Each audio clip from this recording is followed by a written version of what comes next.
because there are some of us who feel like the world owes us something because we in it.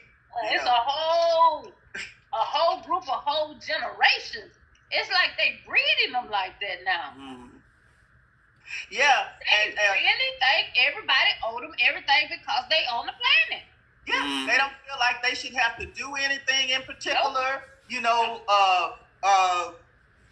because they might be pretty, or might have a nice figure, or because, what their last name is, or because of their bank account, or because of the their title, their position, or whatever. They feel entitled that, and they don't have to, have a spirit of excellence because they feel entitled, And I'm gonna tell you, minister, it's like it's bred in them. They coming out like that, and they mean what they say too. I ain't working it up. I wish I would pick a burger up. I wish I would sweep a floor. I wish I would work at this. They serious. I mean, they are so serious that they won't do it. And some of those boogers will be like, I ain't doing that. No. I'll go on TikTok and do this. And make me $50,000 because I'm not getting no job and starting from no, this. I'm going to be my own boss. Don't know nothing about being no boss. Mm-hmm. Don't know nothing, but some of them will get on TikTok and do some TikTok. Well, I mean, and do some crazy stuff, and they be making six figures. Yeah. Don't know what to do with it, but they be making it. But that's a trick of the enemy. It's a trick of the enemy. It's a trick of the enemy. They're not ready for that kind of success at all. And it's a path to destruction, because when something is just handed to you like that, you don't have no appreciation for it. No. Because you didn't have to do anything to receive it. It was just handed to you, Yeah. But when you have to come up through the ranks, when you have to work your way up from the bottom, when you have to actually pay your dues in order to get what you have, there's a different level of satisfaction that you have. And respect. Yes. And appreciation. Yes. People who feel entitled, they don't have any appreciation for anything. Another thing that keeps us from walking in the spirit of excellence is we get stuck on what we did way back when. Oh, they can get stuck, huh? Yeah, well, I ain't got to do all that now because, see, back in the day, I was Bishop Cantaloupe, and I was Deacon Watermelon, and I did this and I did that back in 21, in 1921. So I ain't got to do nothing in 2020. Yeah. So, yeah, but the thing about it is, every level that you get on, what you did on that level that you came from don't matter on the level that you're going to. Mm-hmm. Right. It don't matter what, okay, when you graduate high school, when you're in your senior year of high school, you big person on campus, you're a senior on campus, Yes. But that first year in college, you go back to being that little bitty guy on the totem pole. You go back to that thing. Don't nobody know you. Yeah. You might have been a big wheel at the high school last year, but you ain't nobody on this next level. You gotta build up. Them people on that level, they ain't worried about what you did back there. They worry about what you can do right now. And a lot of people that was very popular in high school, especially little ghetto high schools, and they got into college, they had a very hard time because they were so cute. It was a privilege to be their friend and all that.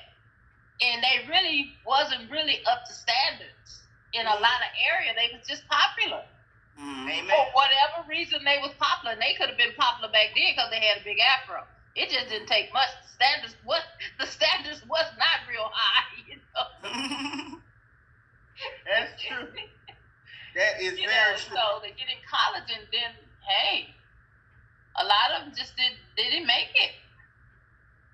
Now, and then they get jealous and they get an attitude with the ones that have, paid their dues, that have walked with a spirit of excellence, and they're walking into their blessings because they've been walking in the spirit of excellence. And so the ones that were just doing mediocre, they look at that person and start hating and saying, well, I don't know why they gave that to them. They should have gave that to me. I deserve that. They should have got that. That should have came to me. See, that's how those other princes and presidents felt about Daniel. They felt like, how in the world you gonna put him over us? He ain't even no Babylonian. He ain't from here. He a foreigner. He a Jew.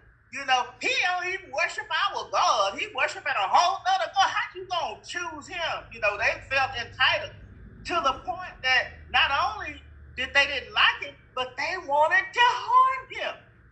Yep. They wanted to harm him. That's how he ended up in the lion's den.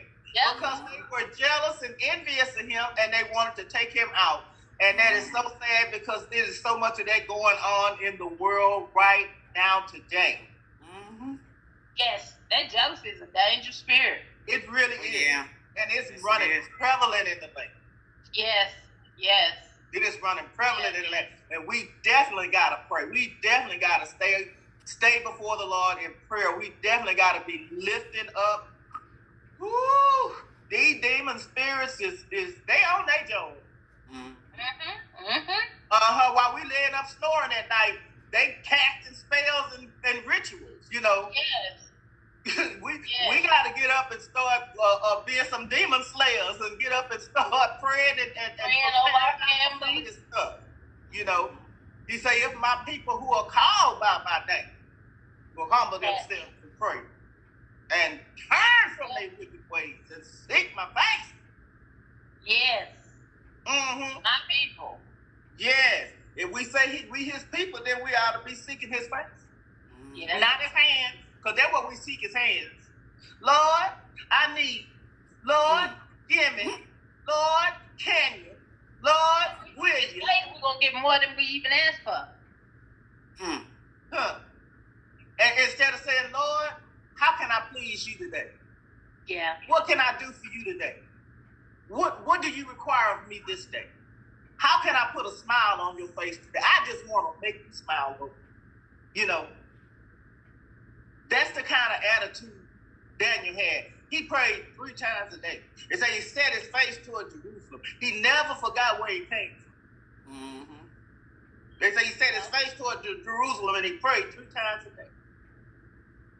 All them years. Now, at this time, I think he was like somewhere around about 80 years old or something. He had been over there since he was a young boy.